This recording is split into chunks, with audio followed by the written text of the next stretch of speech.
कर जेबे आशा उच्च कर आगे निज मातृभाषा। सम्माननीय सभापति महोदय, ज्ञान गुण ज्ञान मोर शिक्षक शिक्षयित्रीगण एवं मोर सहपाठी सहपाठीगण, आज हेउछि पवित्र मातृभाषा दिवस।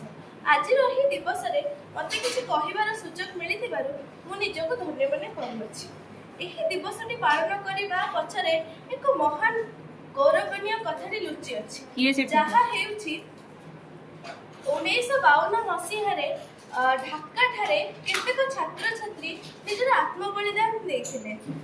तांकर आत्मबलिदान को सम्मान दे 1999 मसीहारे एही दिनटी को अंतर्जातीय मातृभाषा दिवस बोली कुहा जायछि।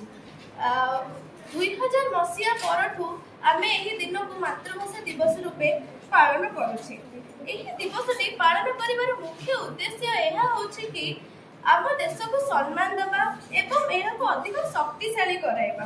जो देश बा राज्यर भाषा जेते शक्तिशाली सेही देश बा राज्यर सेते उन्नति एवं समृद्ध।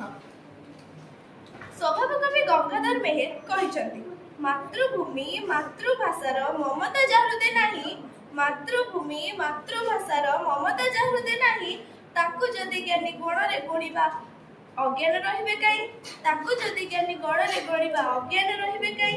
आम देश भारत भाषा रे बहुत समृद्ध। ओडिया भाषार दीर्घ साहित्य एवं इतिहास रहिछि। एही भाषा आम संस्कृति एवं आमको मूल सहित जोड़ी रखिछि।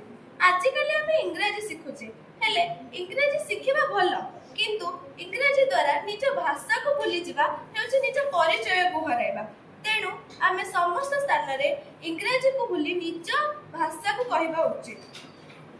आज हमर एही पवित्र दिवस रे आमे संकल्प नबा जे आमे हमर मातृभाषा को सम्मान जणाइबा, आमे हम मातृभाषा को भल पाइबा एवं एहार प्रचार करिबा। एहा ही हमर कर्तव्य, एहा ही हमर गर्व। धन्यवाद।